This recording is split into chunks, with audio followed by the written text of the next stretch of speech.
Goosebumps is rated Y7 because it may be too spooky for kids under 7. How about we talk about this? How is monster blood found when it comes to getting it? Excuse me, here we go. We actually have 3 to 4 ways. Number one is the original way, which is in a can. Yeah, so it's a can that's very, very old. Apparently, the can actually originated from Germany. I think that's it. So there's apparently 3 people who make Monster Blood. The first one we encounter actually was found in Germany. So basically it's either made in Germany or it's an old recipe of some sort, but yeah, they found it in Germany. They found a can in Germany. So it's like it's an old toy. We don't really know for sure we can say it's in Germany. They just found a can in Germany. They didn't say anything about, oh, we found bunches of cans in Germany. It's like, no, they just found another can in Germany.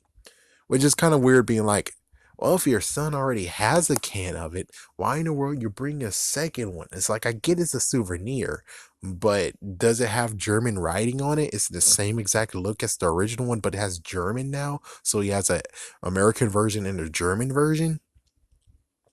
It's like, that's a good question of, me don't know. And then we get to the second one. The second one actually is which one we're going with. Let's go with Monster Blood 4. Sure, why not? So Monster Blood 4. This Monster Blood I have to understand because again I should read the book, but I don't feel like reading it, man. So this one apparently does not originate from the original Monster Blood, which I thought it did, but apparently it didn't. Which is like, so it's only Monster Blood alone by name relation. It doesn't have any relation of it at all, which I'm like, I'm pretty sure I would have loved to actually talk about the fact of, excuse me, they took Cuddles. It's like whoever FBI or whatever took Cuddles, and then there you go. And then they got the Monster Blood extracted from him, and they're like, oh, we can actually use this for some kind of way. And then they figured out, oh, if you put water on Monster Blood, it actually does some interesting stuff. Then they made it and bioengineered it. That's a mumble jumble talk, but you could actually get the original Monster Blood to this Monster Blood, but apparently no, we're not gonna do that. So that one came from the CIA, FBI. I don't know how Evan got it. I don't freaking damn know, and I won't find out until later. Then we talk about Monster Blood for breakfast. So Monster Blood for breakfast, it actually came in a like nest egg like thing. Yeah, so that's where it came from. So the one in the internet, it came from that. And apparently it was a trial period, which is like, so they found a different version or way to use it, which we already figured out that, yeah, in Monster Blood 3. So it's kind of interesting if you think about it, which is like, okay, stop right there, make a new video. It's going to be awesome. And it's like, okay, I'll stop right there. So we have that one. Then we have another one. This one is one that is a short story in a book that I don't remember what's the name of. But the short story actually said that it was, I forgot when, but it's somewhere in America. So you actually do have a plant in America who is making Monster Blood, but it comes in a box. It comes in a green and purple box, if I remember correctly. So we have a few places that have Monster Blood, but considering we don't really know where the original one originated from, yeah, it's like a big I don't know.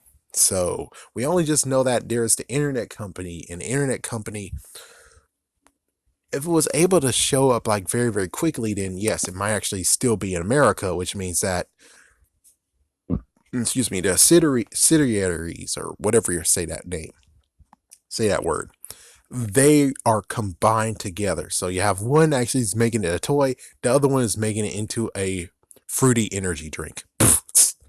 Not energy drink, basically a performance enhancer.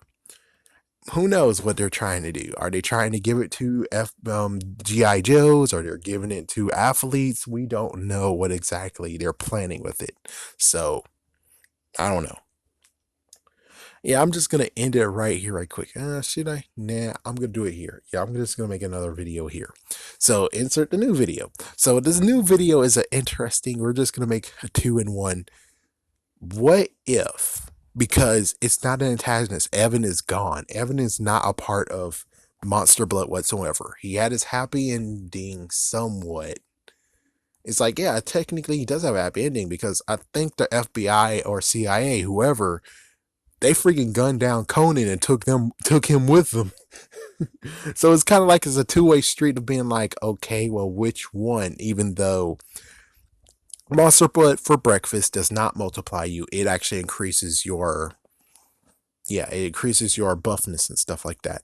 So basically, what's gonna go down here is most likely, even though Kermit never actually touched it, but on the other hand, even though he didn't never touch actually the monster blood itself, he does still have all that compound that is in his basement, which means he could easily take samples and replicate it and try to continue to replicate it. And who knows, maybe he'll have test subjects. So basically, he's been studying it, formulating it, make it actually a little bit better, trying to figure out like different components.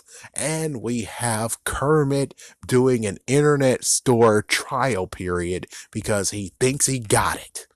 So basically, we could actually say that Goosebumps for Breakfast is technically Kermit in disguise. I won't say Kermit actually is doing it all alone, which, yeah, technically he can. So basically, the other person on the other side of that email is actually Kermit. Yeah, but the messed up part is that he doesn't know the name Monster Blood, though.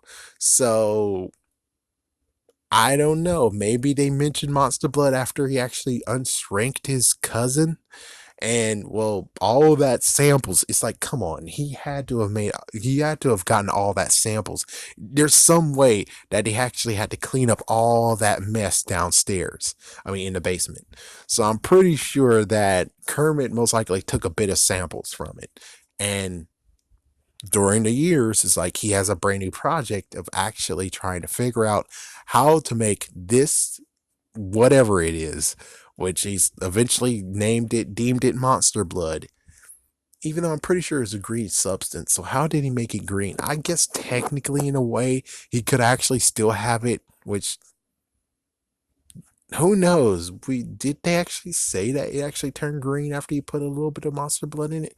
Not sure, but I'm pretty sure if the monster blood actually is reactive, it most likely would turn green. I'm just saying it might actually would turn green because the more stuff you have in a formula, the more it changes the color. The more it actually reverts the color back to the main additive, which is going to turn it to be monster blood.